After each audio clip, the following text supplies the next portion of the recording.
Buenas noches, bienvenidos a las 8:45, hoy día lunes, como todos los días lunes. Claudia Méndez Arriaza y Juan Luis Font estamos listos y dispuestos para arrancar con la primera de las conversaciones de la jornada.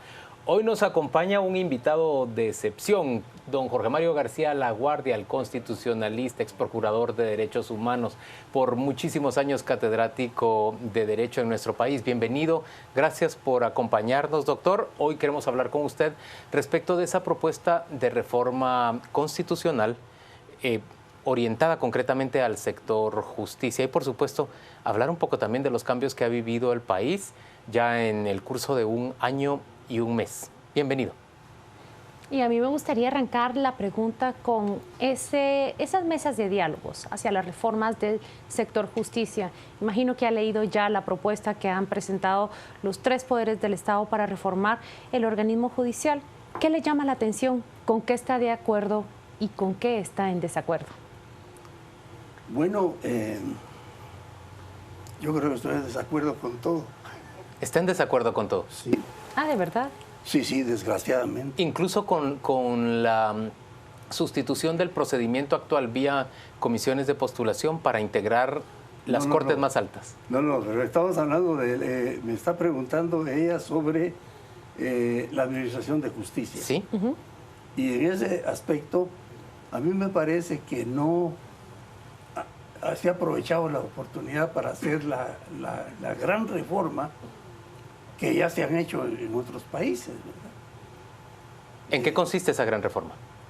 La gran reforma consiste, en principio, en separar el organismo judicial del organismo legislativo. Es decir, separar a los diputados y al Congreso de la administración de justicia y de la designación de los jueces. Doctor, pero ¿no le parece que justamente eso es lo que propone la reforma? Ya no es más el organismo legislativo quien va a nombrar a los magistrados, sino se crea un consejo de la carrera judicial y estos llegan a través de un proceso que es más interno que externo. Sí, se ha avanzado bastante y además yo creo que de muy buena fe han avanzado. Pero yo creo que no aprovechan la oportunidad para hacer la gran reforma. La gran reforma que se ha hecho en otros países desde hace muchos años es en dos sentidos. Primero, en separar, insisto, en separar el Poder Judicial del organismo legislativo. Y por otro lado, establecer una diferencia entre la administración de justicia propiamente y el trabajo propiamente judicial de los jueces y de los magistrados. Usted dice separar lo administrativo de la judicatura. Sí, es decir, que los jueces y los magistrados de la Corte no tengan nada que ver con la administración del Poder Judicial. Es decir, con el manejo del presupuesto, con la administración de los fondos. La administración de los fondos. Eso, la Corte Suprema no debe tener conocimiento de eso.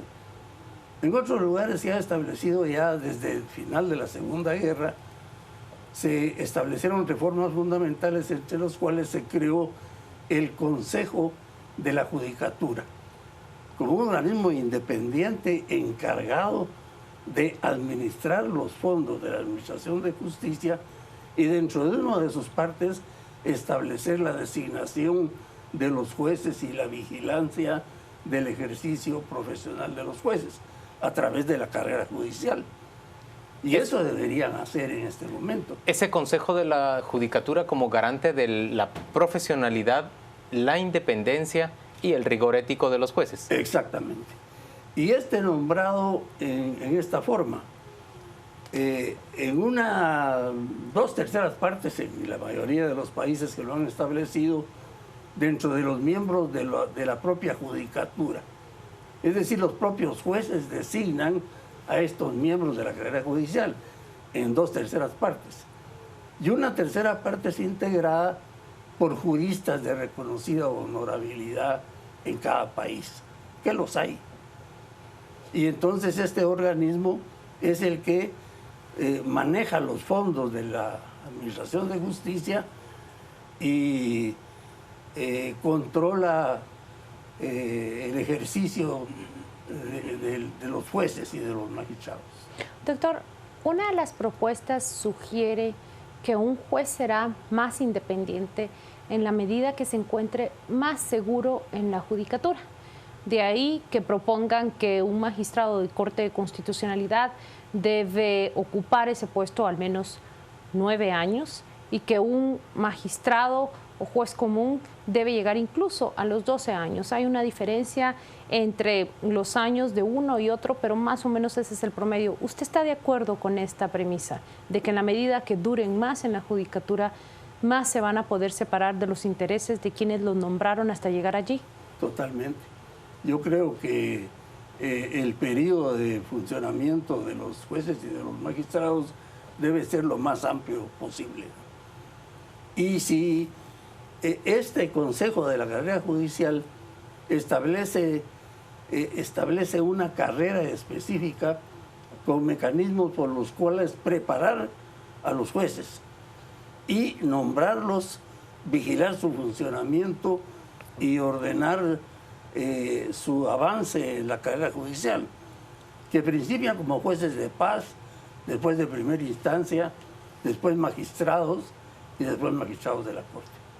Doctor, ¿y el Consejo de la Judicatura se hace cargo entonces de vigilar que los jueces no tengan desviaciones cuestionables en términos de sus resoluciones y sus fallos? Totalmente.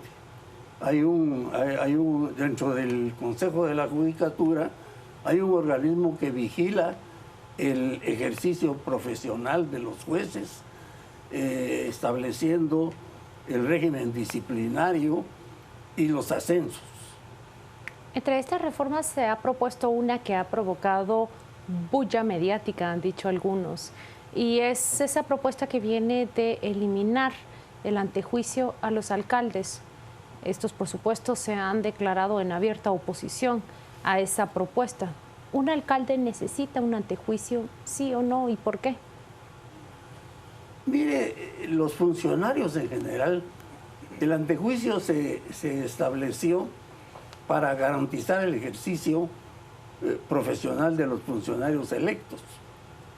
Porque si no existe el antejuicio, el ejercicio de los cargos de elección se convierten en problema por las denuncias que permanentemente se pueden plantear por personas inconformes con resoluciones que se han tenido o por intereses de diferente naturaleza interesados en influir en el trabajo de los funcionarios. Entonces los antejuicios se hacen sobre esto. Y yo creo que debe existir el antejuicio para los funcionarios electos, entre ellos para los alcaldes. Doctor, ¿pero usted no cree que en Guatemala hemos abusado de la figura del antejuicio? Y en términos concretos, hemos llegado a descreer de la capacidad de los jueces para identificar o para discernir entre una denuncia espuria y una denuncia que tiene fundamento y que debe proceder.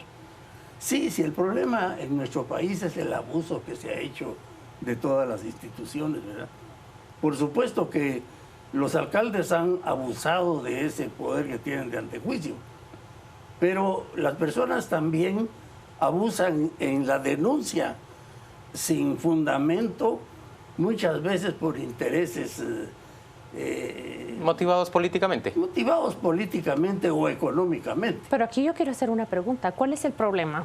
¿Que tengan el antejuicio o que tengamos jueces lentos, jueces que se prestan a la maña y que no puedan depurarlos de inmediato? El problema en general es la calidad de los funcionarios, de los jueces, de los diputados.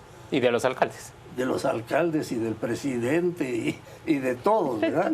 Ese es un problema fundamental de este país. Las instituciones muchas veces son buenas. Fíjense ustedes, por ejemplo, el tema de la interpelación. La interpelación es uno de los instrumentos más importantes que existen en el derecho constitucional guatemalteco y que no existen en otros lugares. El hecho de que el legislativo pueda en un régimen de control establecer un control sobre las actividades del Ejecutivo es una cosa verdaderamente fundamental. Pero en la realidad, miren ustedes en lo que se ha convertido. Partidos el año pasado, por ejemplo, convirtieron la interpelación en un mecanismo para obstaculizar la labor. Para obstaculizar el funcionamiento del Poder Legislativo. Doctor. Y esto no tiene nada que ver con la institución de la interpelación, sino de la conducta de la clase política de este país, que no está a la altura de las circunstancias. A ver, en eso es difícil llevarle la contraria, pero lo que estamos viendo los guatemaltecos en este momento, o más bien durante el último año, es una especie de movimiento político, social, por reformar justamente esas instituciones y esa dirigencia pública para tratar de darle más calidad y más efectividad a la gestión, por ejemplo, del Estado. Se plantea en este momento la reforma al sistema de justicia, pero la pregunta es, ¿vamos a encontrar las personas apropiadas para que encabecen ese sistema reformado? ¿O los guatemaltecos vamos a estar sometidos permanentemente a una mediocridad o incluso a una indolencia en esas figuras públicas?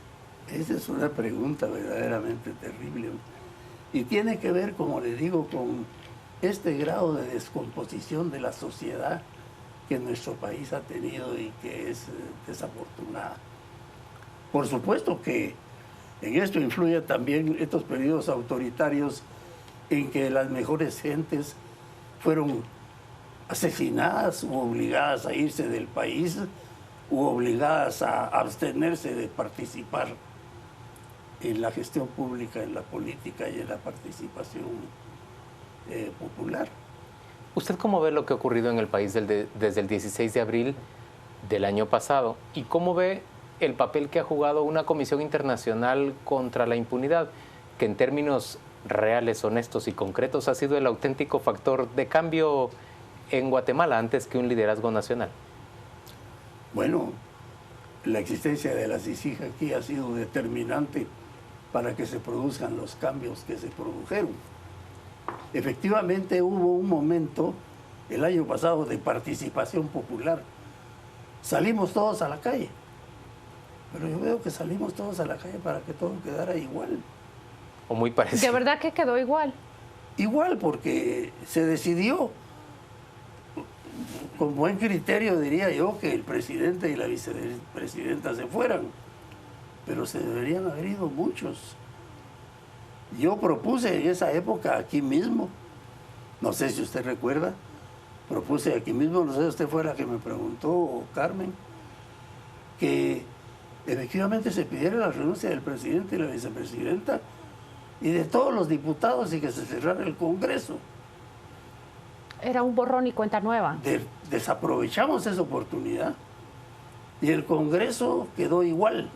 O muy parecido a lo que había en la legislatura anterior. Pero aquí hay personas que piensan de manera distinta y déjeme plantear cómo es que articulan que los cambios son lentos y que hay que fijarse más en el proceso y no en el resultado que actualmente tenemos. Un ejemplo de ello son estas mesas de diálogos que se orientan a reformar nuestro sistema judicial. No hemos hecho ese borrón y cuenta nueva que usted supone, que usted propone, pero por ejemplo en estas reformas me llama la atención que se saca completamente de la jugada en la elección de jueces al Colegio de Abogados, una medida con la que el presidente del Colegio de Abogados no está completamente de acuerdo. También se expulsa a la Universidad San Carlos de la elección de magistrados a la Corte de Constitucionalidad, una medida a la cual también se ha opuesto el actual rector de esa universidad. ¿No es que estamos haciendo ese borrón y cuenta nueva paso a paso y de una manera más lenta y a través de un proceso? Bueno, sí, efectivamente, puede ser correcta la cuestión que usted me plantea, pero creo que si las reformas en momentos oportunos no se hacen, definitivamente no se hacen nunca, y se van quedando así.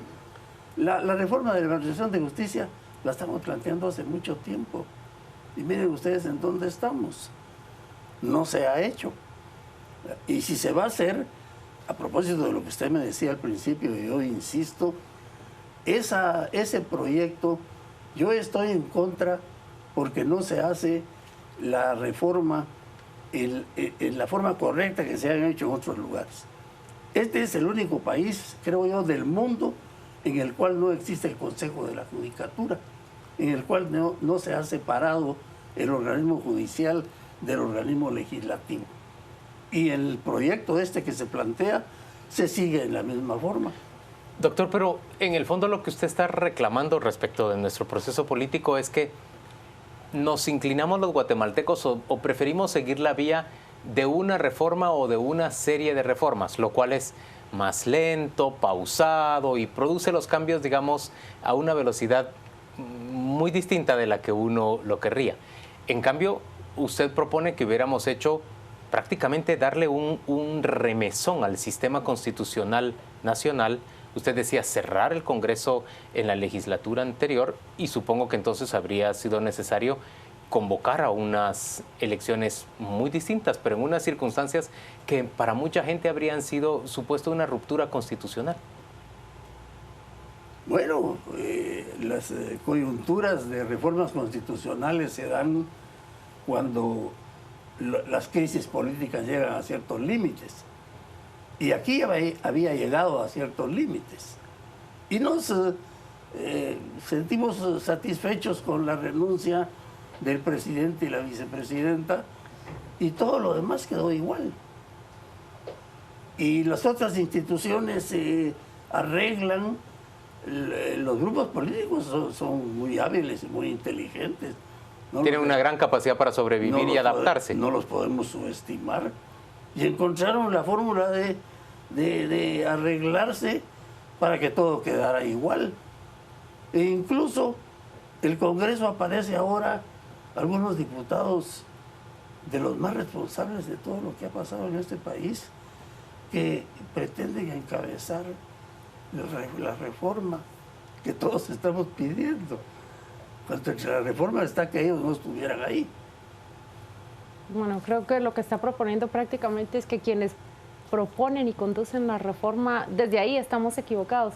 Yo también quisiera preguntarle por esta suerte de enfrentamiento que se ha dado entre el presidente Jimmy Morales y Mario Taracena. Discuten ellos acerca de unas reformas electorales incompletas que deben detenerse, dice Jimmy Morales, mientras Mario Taracena cree que ya el Congreso las encaminó y que no deberían de detenerse, sino más bien esperarse a una segunda generación o a una segunda fase de reformas. ¿Usted qué opina cuando ve este tipo de discusiones en los medios? Bueno, mire, la reforma constitucional es de hecho una reforma permanente. Las leyes electorales siempre se están reformando de acuerdo con la realidad.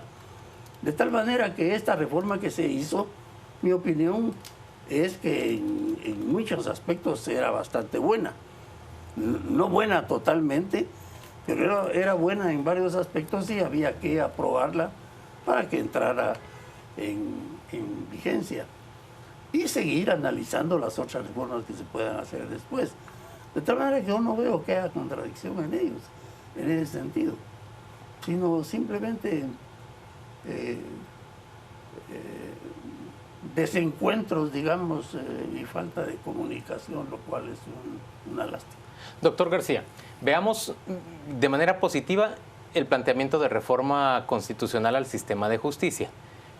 Pretendamos o soñemos con que va a ser efectivo y que realmente va a lograr dotar de más independencia y profesionalismo al sistema judicial. ¿Cómo hacemos los guatemaltecos para lograr algo parecido con el sistema político? Si los propios políticos, vía diputados al Congreso, tienen la llave del candado para defender las condiciones que más les convienen a ellos a la hora del ejercicio del poder público. Por ejemplo, usted ve a los líderes políticos nombrar a sus hijos, colocarlos, por ejemplo, en el primer lugar del listado nacional y mandarlos al Congreso con una curul garantizada. Eso es muy alejado de la democracia. Pero por supuesto, es que los cambios democráticos se hacen por los demócratas.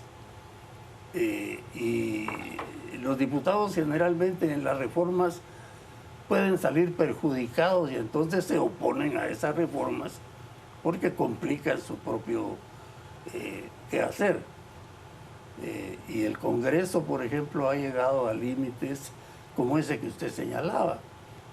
los padres preparan a sus hijos para que vayan al Congreso también, a sus esposas, a sus amigas. Los alcaldes determinan que su esposa o que su hijo mayor vayan al Congreso a representarlos. Pero no solo eso, también se garantizan de que los tíos, los hermanos, los nietos, los primos, los sobrinos sean los propietarios de las empresas a quienes les den negocios. Exactamente.